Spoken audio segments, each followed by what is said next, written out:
గుంటూరు జిల్లా తురకపాలెం గ్రామంలో బొడ్రాయికి శాంతి పూజలు చేశారు గ్రామస్తులు.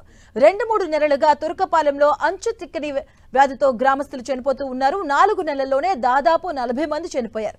దీంతో ఆ గ్రామస్తులు గ్రామం నడిబొడ్డున ఉన్న బొడ్రాయికి శాంతి పూజలు చేశారు. అటు పోలేరమ్మ తల్లికి కూడా ఆలయంలో పూజలు నిర్వహించారు.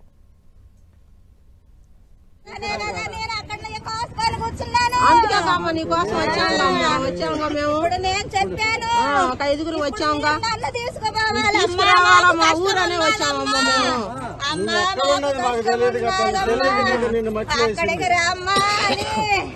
తెలియదు సరి చేశానని ఎట్లా చెప్తావు నాయన.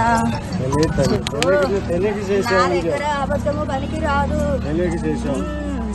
చేసావు కదా, చెప్పావు కదా, మరి ఇప్పుడు నువ్వు నన్ను తీసుకుపోవాలి కదా. తీసుకుపోతున్నావు.